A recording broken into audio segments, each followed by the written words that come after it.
Добро утро, почитувани гледачи. Како што најавија Цеце и Марко, ново издание да си кажеме, ќе зборуваме за новата Трампова ера на царини, односно за конечниот ден на ослободување, како што актуелниот американски претседател го најави денот што ќе се случи оваа прва недела од април, а тоа ќе биде денот кога Соединените американски држави ќе воведат царини кон сите земји. Како тоа ќе се одрази врз светската трговска размена и како тоа ќе ја погоди македонската економија, имајќи предвид дека најизвезувани македонски производи се деловите за автомобилската индустрија, ќе зборуваме со претседателот на клубот на извозници при Стопанската комора на Македонија, професорот Дарко Лазаров. Добре дојдовте во студиото на Телма. Ви благодарам за поканата. Интересни случувања на глобално ниво, нешто неочекувано. Можевме досега да сватиме дека претседателот Трамп не се шегува со ниту една најава и веројатно прави големи прегрупирања или би рекол потрес светски кога станува збор за она трговска размена согласно правилата за слободна меѓународна трговија на која бевме навикнати во изминатите децении. Како тоа ќе се одрази врз македонската економија, имајќи предвид дека значителен дел од извозот отпаѓа на автомобилски делови кои ги извезуваме најмногу во Германија, германската автоиндустрија е најпогодена од ова што Трамп го прави сега.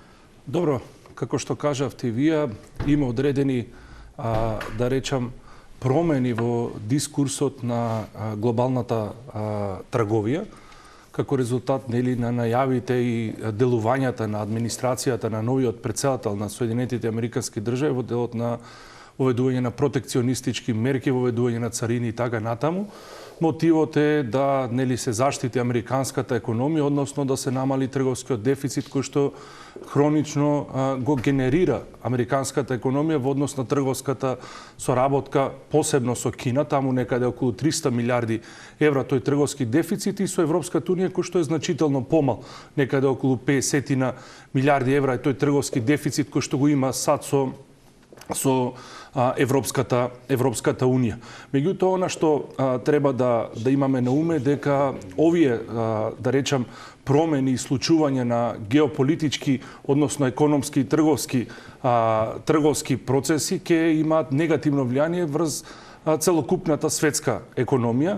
Има одредени проценки, прогнози, предвидувања на релевантни меѓународни научно-истражувачки институции кои покажуваат дека и американската економија и економијата на Европската унија ќе трпи одредени штети, односно негативни ефекти од оваа трговска војна, односно воведување на тие протекционистички мерки. Да, и критичарите на Трамп, меѓу другите, велат дека тие пари кои Трамп вели дека ќе бидат заштедени, односно ќе останат дома во САД, нема да паднат од небо, туку повторно ќе бидат извлечени на еден или на друг начин од американските граѓани и се дебатира таму дали станува збор за тарифи воведени кон други земји или пак за даноци кои ќе ги обременат и американските државјани. Да не береме гајле ние на САД, да видиме како тоа ќе се одрази во нашиот двор, имајќи предвид дека главна тема деновиве во германските медиуми е како и онака слабата, ослабена низ годиниве германска автоиндустрија ќе биде дополнително погодена од новите тарифи на Трамп. Се согласувам, ние минатата година имавме, како што и кажавте вие, пат на македонскиот извоз од 6,5%. Чисто за вашите гледачи, тоа во апсолутен износ е сериозна бројка од некои 500 милиони евра.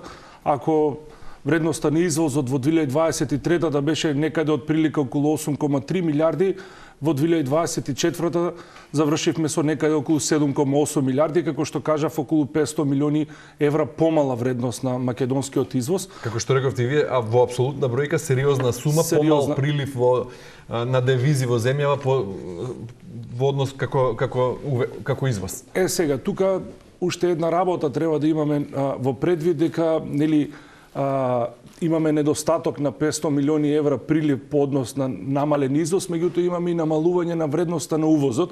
За нас е битен нето извозот, бидејќи нето извозот влегува бруто домашниот во формулата на бруто домашниот производ, а македонската економија е силно увозно зависна, односно има голема увозна компонента на македонскиот извоз, што значи дека тој нето ефект не е толку голем и затоа практично и не се толку почувствува во растот на македонската економија во 2024 година, затоа што нето извозот има некое мало намалување. Поради тоа што, како што кажав, во исто време кога се намалува извозот, се намалува и увозот. Меѓутоа, од друга страна, Македонија е мало отворена економија и ние неколку пати сме дискутирале на таа тема дека единствена одржлива развојна алтернатива за македонската економија е извозот и ние треба да го базираме нашиот модел на економски развој, односно економски модел токму на градење на извозна конкурентност на македонската економија.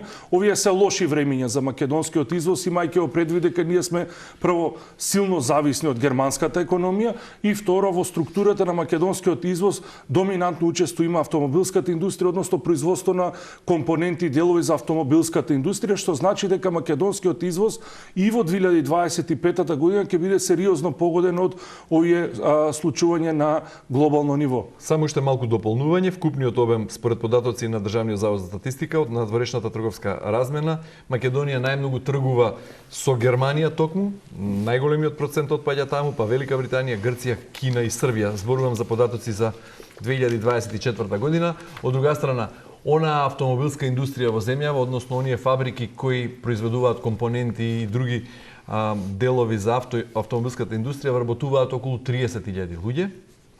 И најголемиот дел од извозот, односно околу 40% од извозот, отпаѓа на извоз токму во Германија, односно во германските автомобилски гиганти кои сега се соочуваат со нова ситуација. Спомнавме во воведот, автомобилската индустрија беше во некаква криза изминатите години и Германија е постојано на работна рецесија. Веројатно тука ќе биде оваа капка што ќе ја прелее чашата овие нови тарифи на Трамп. Кога може да се очекува тој синџир на сврзани садови, ефектите да негативно ја погодат и Македонија? Дали веќе во 2025 ќе се почувствува низ бројките, а и реално на терен? Дефинитивно во 2025 година, особено во втората половина на 2025 година, ќе се случат тие негативни ефекти врз македонскиот извоз, имајќи ги во предвид, како што кажавте вие, и состојбите во делот на автомобилската индустрија, бидејќи да подсетиме за вашите гледачи дека председател Трамп најавува за утре воведување на тарифи од 25% за увоз и на автомобили од Европската Унија. Она што е важно дека од вкупниот извоз на Европската Унија кон американската економија, дури 30% е извоз од Германија, некаде околу 150 милиарди евра, а вкупниот извоз на Европската Унија кон Америка во делот на автомобилската индустрија е некаде околу 40 милиарди евра. Во превод, најголем дел од извозот во Европската Унија оди од Германија, а најголем дел од извозот на Македонија во Европска Унија оди од Македонија токму во Германија. Така да во тие ланци на снабдување сигурно Македонија ќе има сериозни ефекти. Има некои анализи кои што говорат дека од прилика оведувањето на царините, новите царини на администрацијата на председател Трамп и Соединетите Американски држави се некаде од прилика дека ќе ефектираат околу 8 милиарди евра намалување на германскиот извоз на автомобилска индустрија во САД. Што значи дека нормално ние сме во тој ланец на снабдување, извезуваме кон Германија делови и компоненти за таа автомобилска индустрија, така да се очекува дека тој извоз ќе биде значително помал во 2025 година, но не значи дека ние треба да ги гледаме само негативните, односно црните сценарија. Напротив, како земја, можеби во вториот дел од денешната емисија ќе говориме и за тоа што треба да направи Македонија, кои се незините потенцијали. Секак диагнозата да ја поставиме, дека вакви последици лоши не трпат само автомобилските производители и добавувачите од Македонија, падот се бранува низ целиот регион, низ целиот свет. Всушност, целиот ланец на снабдување е погоден и германските производители на автомобилски делови и таа индустрија веќе на колена. Роберт Бош Континентал ZF, Friedrichshafen, сите оние придружни компании на автомобилската индустрија се сериозно погодени веќе и изминатите години, а сега со тарифите ќе бидат дополнителни. Сега клубот на извозници при Стопанската комора на Македонија, специјализирано тело кое треба да го промовира и да го поддржува македонскиот извоз. Вие велите дека ќе дизајнирате сет на инструменти, модерни алатки во рамки на нов концепт, ќе се работи во насока на обезбедување конкретна поддршка, напори за изнаоѓање нови трговски бизнис партнери. Кои се алтернативите за овие македонски компании кои вработуваат, како што реков, 30.000 луѓе, а главни снабдувачи се на германските автомобилски гиганти? Ке бараме нови производители во Кина, во Индија, или кои се мерките на располагање за оваа криза да ја претвориме во шанса? Значи, Стопанската комора на Македонија како еден од клучните приоритети го има извозот и токму клубот на извозници со целата инфраструктура институционална во рамки на комората, вклучувајќи го овде и Националниот совет за извоз, Институтот за извоз, се алатки кои што и помагаат на македонските извозници во насока на на барање на нови трговски партнери, освојување на нови пазари и така натаму. Ние кога зборуваме за македонскиот извоз треба да имаме на увид, бидејќи најголем дел од компаниите кои што извезуваат и произведуваат автомобилски делови се лоцирани во технолошко-индустријските развојни зони и тие се доминантно со странски капитал.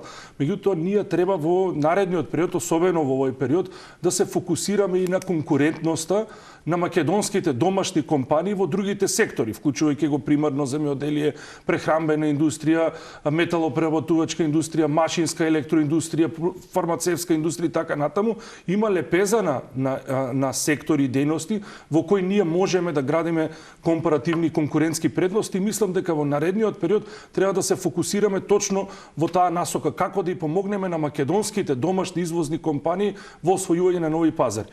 Јас ќе ви дадам еден податок дека во 2024 година, во услови кога имавме пат од 6,5% на извозот, она што го говоревме, имаме значителни позитивни тенденции во делот на извозот на храна, кој што е некаде околу 11-12%. Значи, во услови кога паѓа македонскиот извоз, генерално ние имаме раст на одредени сектори, извозни сектори, индустрии, дејности и така натаму, и ние во таа насока тие индустрии, односно тие компании во тие сектори индустрии треба да ги поддржиме. Јас само ќе кажам за вашите гледачи дека во изминатиот период работевме конкретно и во овој период работиме на промоција на македонските извозни производи и компании, особено од прехранбената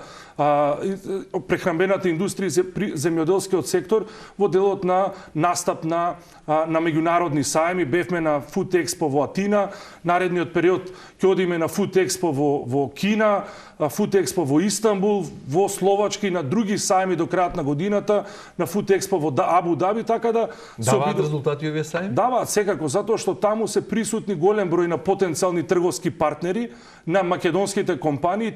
Така станувате повизибилни на светските пазари и се создаваат нови можности за освојување на пазари. Ајде уште малку околу извозот на Македонија во Германија низ бројки. Извозот, како што спомнавме во овој период кога генералниот извоз, скупниот извоз е намален за 6,5%, односно за околу 500 милиони евра во вкупна бројка, извозот од Македонија во Германија е намален за 13,5%.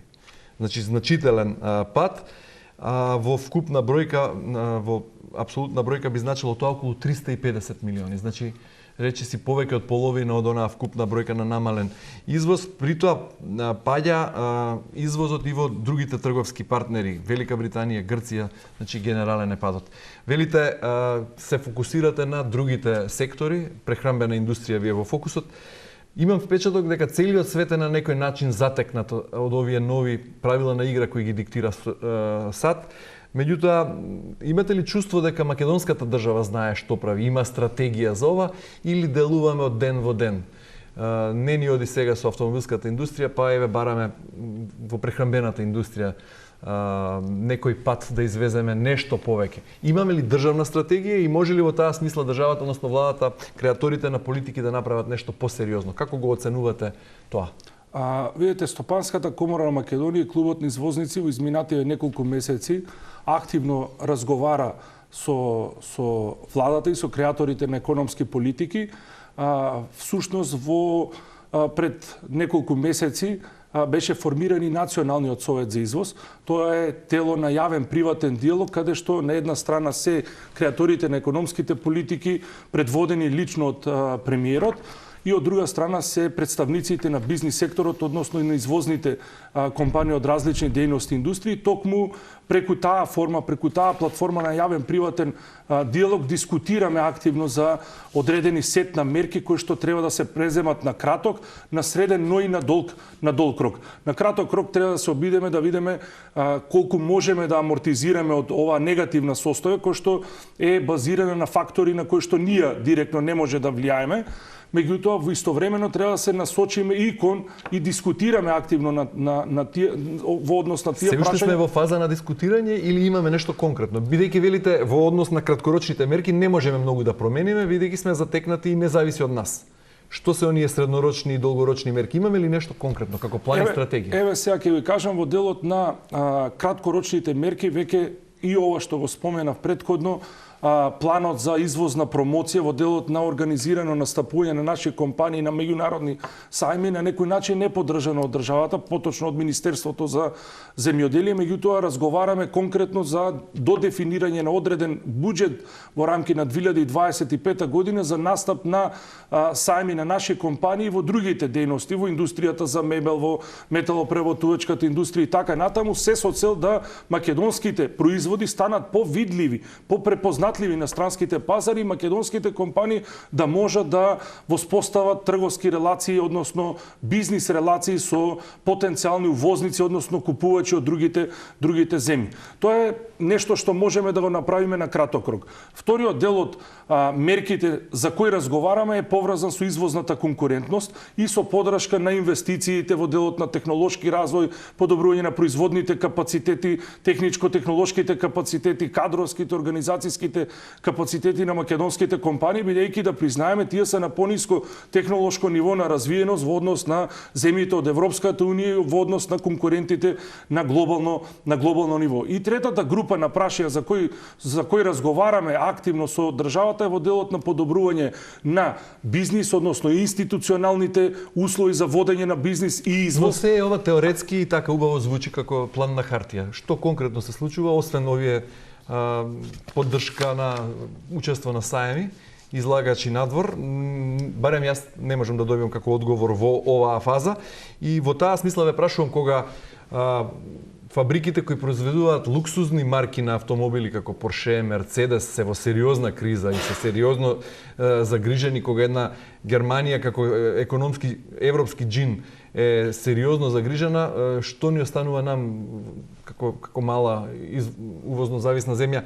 Дали се можни, на пример, со оглед на тоа што веројатно ваши членки на клубот на извозници се и овие компании кои произведуваат автомобилски делови, отпуштања кај нас во Македонија? Во Германија најавени се затворање на Volkswagen на фабрики, отпуштање на 100.000 работници. Како тоа ќе се одрази тука кај нас? Видите, оваа индустрија треба да бидеме свесни дека оваа индустрија не е трудоинтензивна, туку е капитално и технолошки интензивна, што значи дека промените во делот на нарачките, во делот на приходите на компаниите, обемот на производство не влијае многу на работната сила, што е за среќа во овој контекст наш.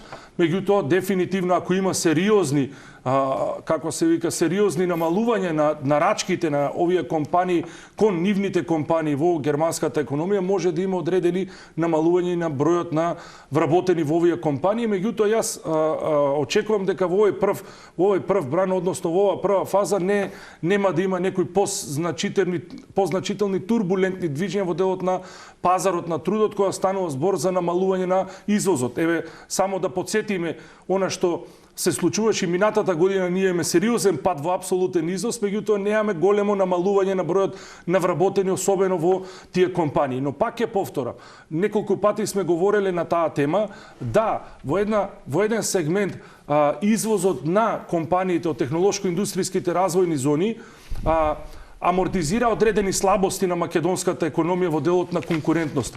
Меѓутоа, домашната додадена вредност на тој извоз е релативно мала. Дури ние кои бележевме стапки на раст на извозот од 8, 9, 10%, то немаше големи импликации врз бруто домашниот производ. Ние се движевме на 2-3%. Ова значи дека ќе ја преживееме и оваа криза без посериозни последици? Такви ви се прогнозите? Од прилика дефинитивно така, затоа што на крајот на денот ние гледаме дека ќе имаме движење на бруто домашниот производ годинаво од 2-3%. Меѓутоа, она што е битно е да размислуваме како да ја промениме структурата на економијата, односно на извозот, и како да го промениме моделот на економски Но зошто да развој. размислуваме? Се од подоц направиме некако со задоцнување. Европската унија е во оваа фаза затекната и не знае како да одговори. Бидејќи ако одговори со тарифи и таа со царини, возвратни, и тоа ќе биде сериозен удар повторно за компаниите и за граѓаните на Европската унија. Ние во Македонија се чини тотално немаме концепти. Види, Горан, ние не само не поентата на немање концепт, туку поентата на реалните можности кои ние како земја ги имаме. Прво, ние сме маргинални во тие глобални тековни, економски, финансиски, трговски. Можеме да си направиме нешто како што велите вие, да се фокусираме на другите гранки, на другите сектори. Дефинитивно и тоа го правиме. Ние имаме направено во рамки на комората мапирање на извозните потенцијали на македонската економија на ниво на поединечен производ и на ниво на поединечна земја. Тоа отвора ја прочистува таа слика, да речеме, и им дава можности на компаниите во која насока да се движат. Кои производи имаат поголема додадена вредност, за кои производи ние имаме одредена традиција, одредени компаративни потенцијални предности да ги развиваме. Кој е тај план Б индустрија што би можела да го замени овој извоз на автомобилски делови, например? Една од индустриите секако е прехранбено, земјоделскиот сектор и прехранбената или индустријата за храна и производство стоиме лошо или полошо во однос на соседството и на конкуренцијата, реков. Да, меѓутоа таму домашната додадена вредност, иако производите имаат понизок степен на финализација, од друга страна имаат поголема домашна додадена вредност, бидејќи поголем дел од компонентите за да ги произведеме тие производи се имаат домашна доаѓаат од дома. Тоа е едната димензија. Втората димензија, во тој патерн постои одреден патерн и на теоретско и на практична основа. Вие не можете да рипате некои технолошки фази во вашиот развој, едноставно треба да се фокусирате на првите следни производи кои имаат повисок степен на финализација и додадена вредност, за кои вие имате некакви претпоставки. Тоа и ми беше прашањето. Сега е сива зона, некако се изгледа магливо. Имаме ли ние план Б за црно евентуално сценарио, бидејќи ние имаме прогнозите се за сега дека ние сме мала економија, има плитки репродукцијски производни процеси и едноставно сме увозно зависни, бидејќи немаме енергија, немаме технологија и така натаму, сме на пониско ниво на технолошки развој, но има, пак ќе повторам, одредени сектори, има македонски компании кои што инвестираат, кои што ги подобруваат своите перформанси, кои што се препознатливи на странските пазари, и ние тие компании треба да ги поддржиме. Една компанија од типот на Алкалоид, компании во металопреработувачката индустрија кои што достигнуваат вредност од 20, 30, 50, 70 милиони евра, се компании кои што може да го повлечат македонскиот извоз. Во делот на пластика и производи од пластика, во делот на некои други индустрии од преработувачката индустрија, каде што ние можеме во тој глобален чадор да ја најдеме нашата компаративна предност, затоа што внимавајте, во овој период, еве сега зборуваме за германската економија, еве ќе ви кажам еден пример кој што согласно нашите анализи можеме да го предочиме, а тоа е дека германската економија не само оваа година, туку и изминатите години, наредните години ќе почне да губи компаративна предност во некои индустрии. Машинската индустрија, металопреработувачката индустрија, затоа што трошоците за производство таму ќе бидат поголеми, платите нормално се повисоки, цените на енергенсите се повисоки, што значи дека Македонија можеби ќе има шанса не само во автомобилската, туку и во некои други индустрии од типот, пак ќе повторам, на производство на делови од метали, на производство на производи кои што се поврзани со машинската индустрија, со електроиндустрија, како што се некои делови, компоненти и така натаму, да ние влеземе во тој процес и во тој да се интегрираме во тој ланец на снабдување. Имаме многу муабет, но не достига време, завршува емисијата уште 2 минути. Ве прашав еднаш, ми одговоривте малку со новото тело кое го предводи премиерот. Каква е улогата на државата тука? Дали вие како бизнис сектор, како стопанска комора, како клуб на извозници сте задоволни од мерките кои ги превзема државата? Може ли сконцентрирано и пофокусирано државата да настапи за да ги заштити македонските извозници? И што очекувате од државата како помош во овакви кризни времиња? Видете, владата има прилично, како да речеме, една агенда во делот на некои прашања кои што се ургентни и гледаме дека во тие сегменти троши многу време и енергија. Меѓутоа, нашите очекувања се дека во наредниот период ќе влеземе во еден сериозен инвестициски циклус во кој што заедно ќе можеме да испорачаме подобри резултати. Да се потсетиме на ефтините кредити кои што се веќе во функција на компаниите, тие може да ги користат за одредени инвестиции во производни технолошки процеси и така натаму. Исто така во делот на подршка за извозна промоција на македонските компании, мислам дека можеме во наредниот период да испорачаме добри резултати. Секако дека околностите не се наклонети кон нас, имајќи ги во предвид овие глобални случувања, но да бидеме оптимисти, јас мислам дека во наредниот период и бизнис секторот и владата може да одговори на овие предизвици и мислам дека во таа насока можеме да очекуваме и подобри резултати во наредните неколку години. Резултатите, пак ќе повторам, не може да дојдат преку ноќ. Тие процеси се процеси кои траат подолг период, меѓутоа ако тргнеме заедно со доверба на сите чинители во тој извозен екосистем, мислам дека на крајот на денот може да очекуваме и позитивни резултати. Стопанската комора со сите своји ресурси, институционални и кадровски, влезе во овој процес, бидејќи е свесна дека извозот е клучен за македонската економија, во таа насока ќе работи во наредниот период. Господин Лазаров, ви благодарам многу за гостувањето во Утринската нателна. Ви благодарам на поканата.